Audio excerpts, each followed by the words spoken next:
Hi, I'm Kathryn Eyring, and I'm an all-year gardener. March 30th, it's a warm day, so I've been outside. I took the covers off my boxes. I'm so excited to see my asparagus coming up and a lot of good stuff. Come along with me, I'll give you a little tour of the garden. Even though my pink celery was coming up from last year, I planted some more because it's so delicious. In the same box are my asparagus spears. I'm so excited to see them come up because last year was the first year to plant asparagus. The Egyptian onions are multiplying. They are always abundant, and it's wonderful to just go out to the yard and pull a fresh onion anytime without worrying about depleting them. Fennel is a perennial, and it's already coming up beautifully. I've been using it regularly in my salads. It's so young, soft, it's really delicious.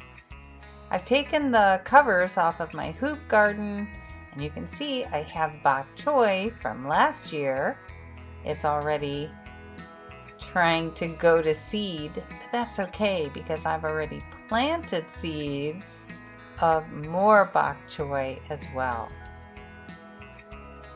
It's one of my favorite vegetables in salads. Now you can see here I also have garlic. That's really pretty tall already, and that's because it was inside the warmth of the hoops.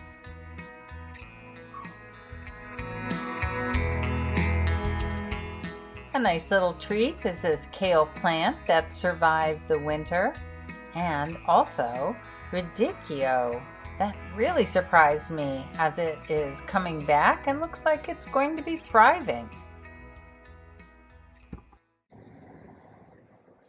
Okay, I just want to prove to you that broccoli is available at this time of year.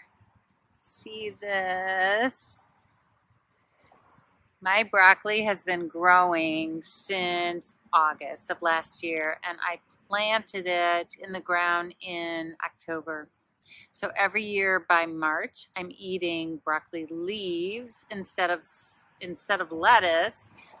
And the florets are just coming out.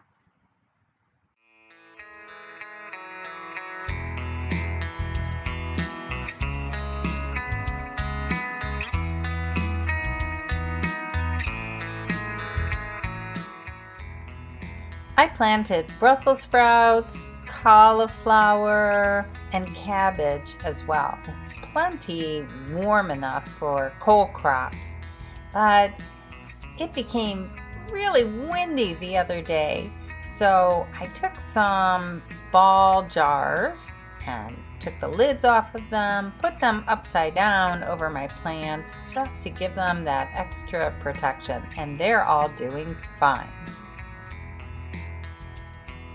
And if some of those crops don't survive, it's okay. I have plenty more yet to plant. Just growing those inside my back porch in an inverted storage container until I can get them into the ground. Another reason to use those ball jars on seeds is because the squirrels and the chipmunks love to go after new sprouts, especially my snow peas that I am protecting.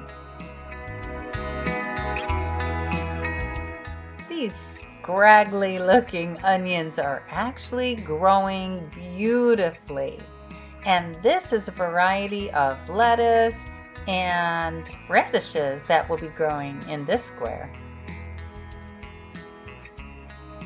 This year I'm growing fig trees, and you can see there's even a fig sprouting on one of these new little trees.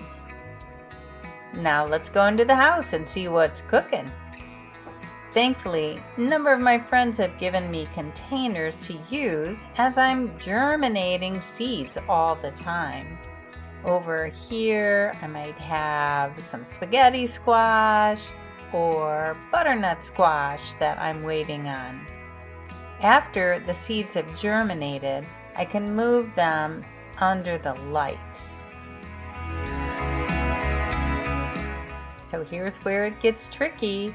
I have grow lights in 3 areas of the house, but everything is growing at different levels, and I have to keep them a certain distance from the light source. So I'm always moving things around, seeing what's germinated today, what needs to be moved around to one of my different areas. I'm not complaining. This is what I really have a passion for. And I look at these little baby plants and I think about how enjoyable it's going to be to eat this fresh food soon.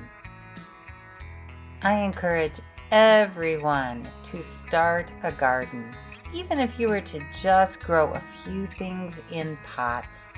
There's never been a better time than right now to grow your own food.